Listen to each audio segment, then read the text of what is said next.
গিলগিট অঞ্চলের মধ্যে এই ঘটনাটা ঘটছে যে এক আল্লাহর বান্দা রাতের বেলা হাইটা রাতের বেলা যাইতেছে। এবার হাঁটতে হাঁটতে আল্লাহর বান্দা একটা গুরুস্থানের পাশে গেছে। ওই গুরুস্থানের পাশে যখন গেছে, হঠাৎ করে আল্লাহর বান্দার কানের মধ্যে একটা শব্দ বাইসা আসছে, কানের মধ্যে একটা আওয়াজ আসছে, এ পথিক, কে তুমি হাইটা যাও, আমাকে তাড়াতাড়ি কবর থেকে তোলো, আমায় কিন্তু কবরের মধ্যে জিন্দা, আমি মৃত্যুবরণ করি নাই, তাড়াতাড়ি আমাকে কবর থেকে তোলো। আল্লাহু আকবার কোন। এখন আপনারা বলেন তো, এই যে একটা শব্দ, এই যে একটা আওয়াজ কবর থেকে বাইসা আসছে, আমরা যদি কেউ নিশি রাতে গভীর রাতে হাইটা যাওয়ার সময় গুরুস্থানের পাশ দিয়া এই শব্দটা শুনতাম, বলেন তো আমাদের কাহারও পায়ের মধ্যে স্যান্ডেল থাকতো নি? কথা কানা থাকতো নি? হাইরে টেনশন, এই কি, কোথায় থেকে কি আওয়াজ, একটা আমাদের ভিতরে একটা হতবম্ব দাহিসু হতবম্ব হয়ে যেতাম, টেনশন আর চিন্তা পাগল উন্মাদের মতো হয়ে যেতাম, কোথায় থেকে আওয়াজ। আল্লাহর বান্দা স্টিল নিয়ে দাঁড়ায় গেছে, আওয়াজ কোথায় থেকে আসলো, শয়তানকে আমার পিছু নিয়েছে, শয়তানকে আমাকে ধোকা দিতে চায়, এই চিন্তা করে এবার আল্লাহর বান্দা দাঁড়ায় গেছে। আবার আল্লাহর বান্দা শুনতে যে, পথিক, কে তুমি হাইটা যাও, আমাকে তোলো, আমি কিন্তু কবরের মধ্যে জিন্দা, আমি মরি নাই। আল্লাহু আকবার কইতেন না? আল্লাহর বান্দা দুইবার শুনছে। এবার তৃতীয়বার যখন আল্লাহর বান্দা শুনছে, এবার তার ইয়াকিন হয়ে গেছে, বিশ্বাস হয়ে গেছে যে আসলেই এই গুরুস্থানের এই কবরটা থেকে এই আওয়াজটা বেশি আসছে। তবে মনে হয় এই কবরের মাইয়াত্রা, এই কবরের মৃত ব্যক্তিটা এখনো জিন্দা আছে, আর কবরের মাইয়াত্রা একটা নারী। এবার আল্লাহর বান্দা হাঁটতে হাঁটতে পাশের বস্তির মধ্যে গেছে। পাশে বিশাল বড় এক বস্তি, ওই বস্তির মধ্যে গিয়া ওখানের যতগুলা ঘর ছিল প্রত্যেকটা ঘর থেকে পুরুষদেরকে ডাকলেন, আর ডাইকা ডাইকা বলেন, ও আল্লাহর বান্দারা শোনো, আমি গুরুস্থানের পাশ দিয়ে হাঁটার সময় এরকম একটা শব্দ পাইলাম, এরকম একটা আওয়াজ পাইলাম, তবে আমার বিশ্বাস এই কবরের মাইয়াত্রা জিন্দা, এই কবরের মাইয়াত্রা মরে নাই। তবে চলো, তোমরা চলো আমার সাথে গিয়ে এই আল্লাহর বান্দির কবর খনন করে এরপরে চলো আমরা তার লাশটা কবর থেকে উঠাই। আল্লাহু আকবার। আরে মুসলমান বাবা, খুব খেয়াল করে বুঝবেন, এ পর্দার অঞ্চলে আমার মা, আমার বোন, খুব ভালো করে কথা বুঝবা। এ মুসলমান বাবা, এবার বস্তির অনেকগুলা যুবক সন্তান সহ সবাই চলে গেলেন মসজিদের ইমামের কাছে। সবাই মসজিদের ইমামের কাছে গিয়ে একটা এলান দিলেন, ওগো আল্লাহর বান্দা আলেম, ও ইমাম সাহেব, হুজুর, এরকম একটা শব্দ আমরা শুনলাম, এরকম একটা আওয়াজ আমরা কবরের মধ্যে থেকে পাইলাম।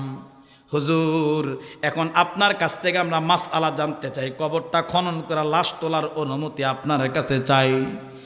এবার সম্মানিত ইমাম ডাইকা ডাইকা বললেন, এ যুবক সন্তানেরা, শোনো শোনো, যদি তোমাদের প্রত্যেকের ইয়াকিন হয়, যদি তোমাদের প্রত্যেকের বিশ্বাস হয় যে আসলে কবরের মধ্যে মাইয়াত্রা জিন্দা আছে, তাহলে তোমরা তার কবর খনন করে লাশ উঠাইতে পারো।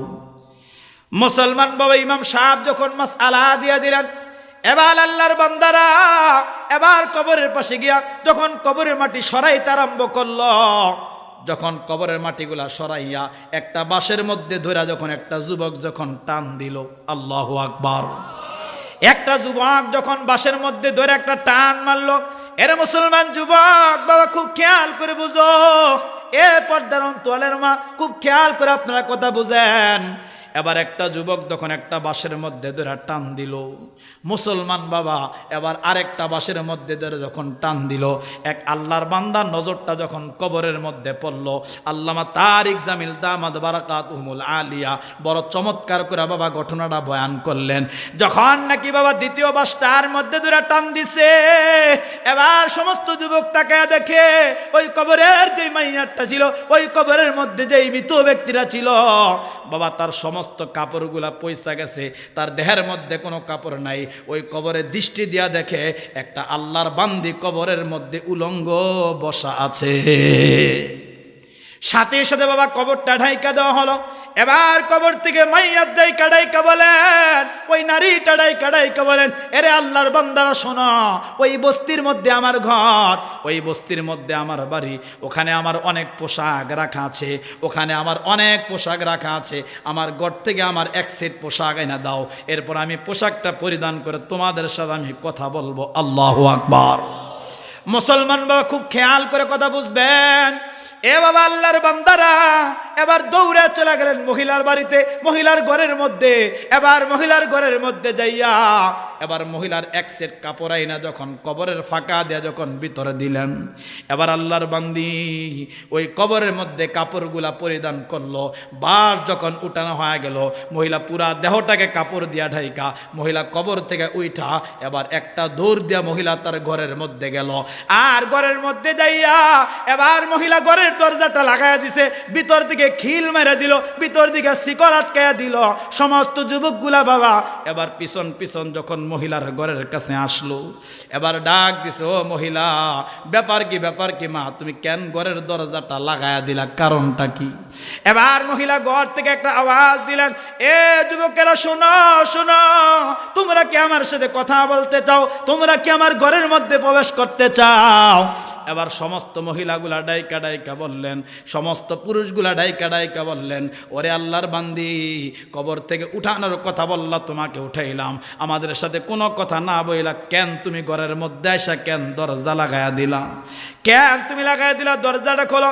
এবার মহিলা ডাইকা বলেন, এ যুবকেরা শুনো, আমার ঘরের মধ্যে চাইলে সবাই প্রবেশ করতে পারবে না, আমার ঘরের মধ্যে চাইলে তোমরা সবাই কিন্তু আসতে পারবে না, আমার ঘরের মধ্যে একমাত্র ওই সাহসী পুরুষগুলো আসতে পারবে, আমার ঘরের মধ্যে একমাত্র ওই সাহসী যুবকগুলো আসতে পারবে যারা আমার সিমটম আর কোয়ালিটি দেখলে, আমার দেহের আকৃতিটা দেখার পরে যারা সহ্য করতে পারবে, যারা নিজেকে স্থির রাখতে পারবে, একমাত্র তারাই আমার ঘরের মধ্যে প্রবেশ করবা। মুসলমান বাবা আবার মহিলা দরজা খুলে দিস। এবার কয়েকজন যুবক সন্তান মহিলার ঘরের মধ্যে প্রবেশ করলেন। এবার যখন ঘরের মধ্যে প্রবেশ করলেন, আল্লাহর বান্দারা তাকায় তাকায় দেখেন ওই মহিলাটা ঘরের এক কর্নারের মধ্যে বসা। এবার সমস্ত যুবক ডাইকা বলে, বোন, ব্যাপার কি, তোমার সাথে কথা বলার জন্য আসলাম, কেন চাদর মোড়া দিয়া কেন তুমি বইসা আছো? এবার মুসলমান বাবা এক নাম্বার যে কথা বুঝাইতে চাই, এবার মহিলাকে যখন যুবকেরা ডাক মারছে, এবার মহিলা তার মাথার কাপড় সরাইয়া দিস। এর মুসলমান বাবা এবার সমস্ত পুরুষগুলা, আল্লামা তারিক জামিল বয়ান করতেছে, এবার সমস্ত পুরুষগুলা যখন মহিলার মাথার মধ্যে তাকাইলো, মুসলমান বাবা এবার তাকায় তাকায় দেখে মহিলার মাথার মধ্যে কোনো চুল নাই, মহিলার মাথার মধ্যে কোনো চামড়া নাই, মহিলার মাথার মধ্যে কোনো গোশত নাই, একেবারে তার মাথার খুলিটা দেখা যায়, একেবারে তার মাথার ফুটবলের মতো মাথা শুধু তার দেখা যায়। আল্লাহু আকবার। মুসলমান বাবা এবার যুবকেরা প্রশ্ন করলেন, বোন, ব্যাপার কি, তোমার মাথার চুল গেল কোথায় এবং তোমার মাথার চামড়া গেল কোথায়, তোমার মাথার গোশত গেল কোথায়?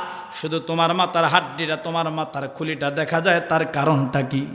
এবার মহিলা কান্দে আর কয়, শোনো, আমি যখন দুনিয়ার জমিনের মধ্যে জিন্দা ছিলাম, আমি যখন দুনিয়ার মধ্যে জীবিত ছিলাম, আমার রব্বে কারিম, আমার আল্লাহ আমাকে লম্বা একটা হায়াত দান করেছিল। আল্লাহ তাআলা আমাকে লম্বা একটা হায়াত দান করেছিল।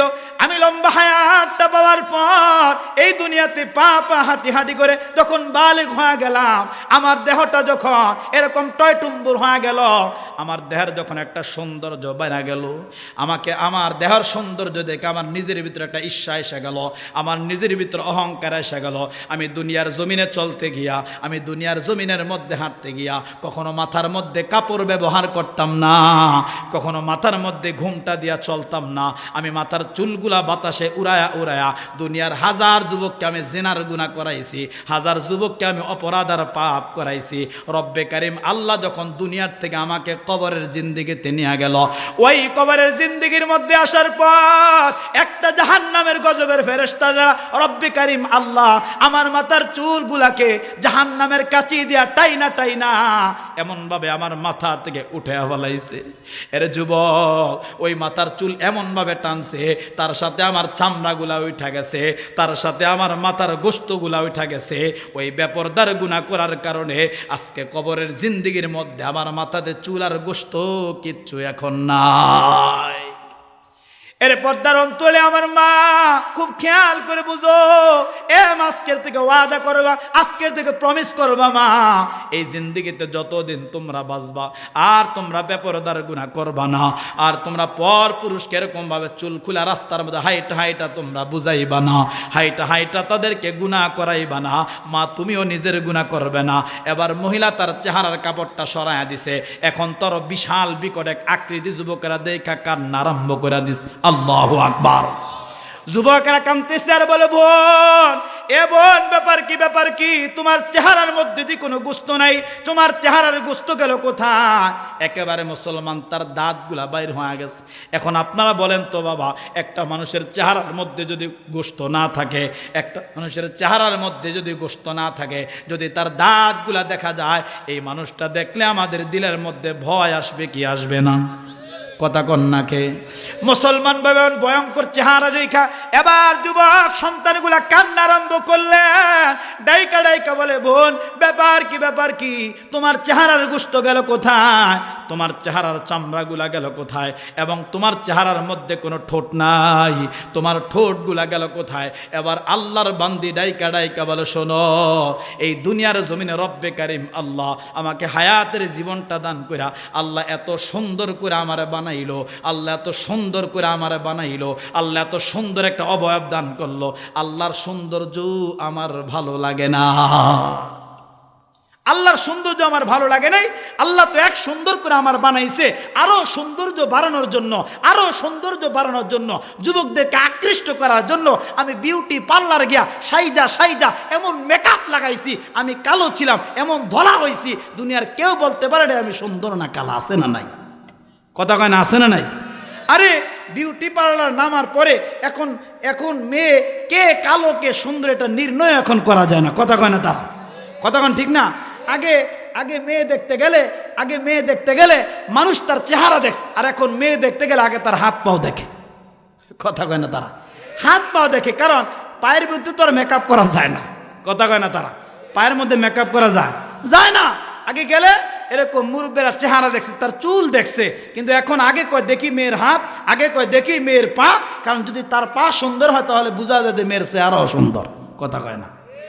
তো মহিলা ডাইকা বলতেছে, শোনো, আমি এই যে পার্লারে সাইজা যুবকদেরকে গুনাহ করাইছি, এরকম ভাবে বেপরদার জিন্দেগি গ্রহণ করা গুনাহ করাইছি।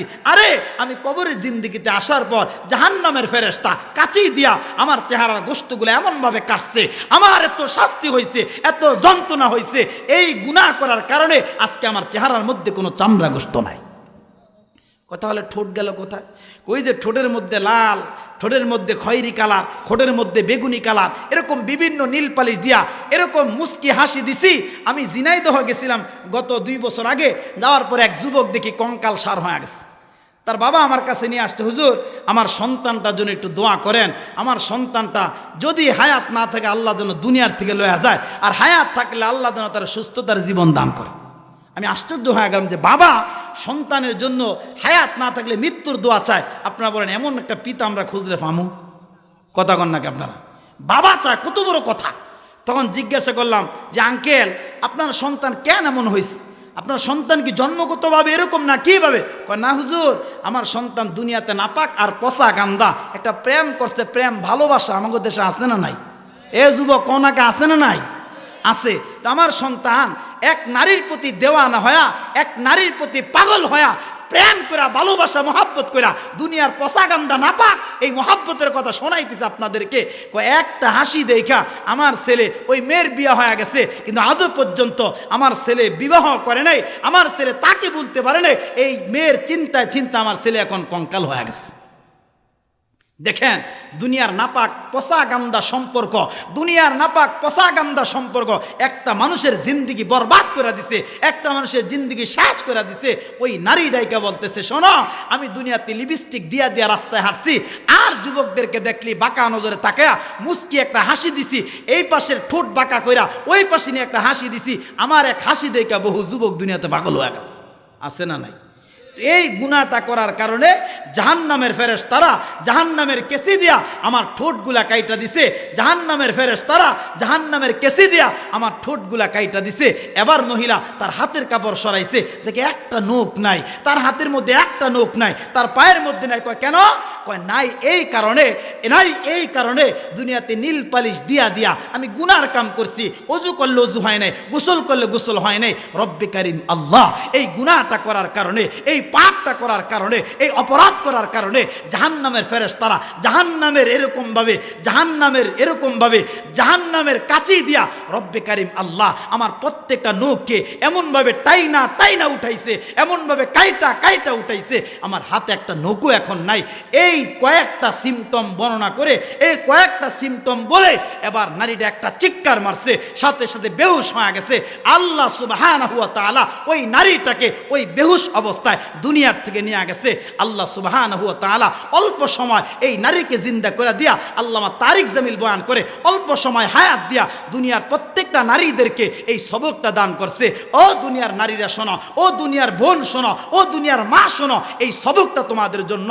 দুনিয়াতে যতদিন বাঁচো, দুনিয়াতে যতদিন থাকো, বেপরদার গুনাহ করবা না, বেপরদার গুনাহ করবা না। তোমার মায়ের কথা মানো, তোমার স্বামীর কথা মানো, তোমার ভাইয়ের কথা মানো, তোমার অধীনস্থ যাদের সাথে দেখা দেওয়া হালাল, যাদের সাথে দেখা দেওয়া বৈধ।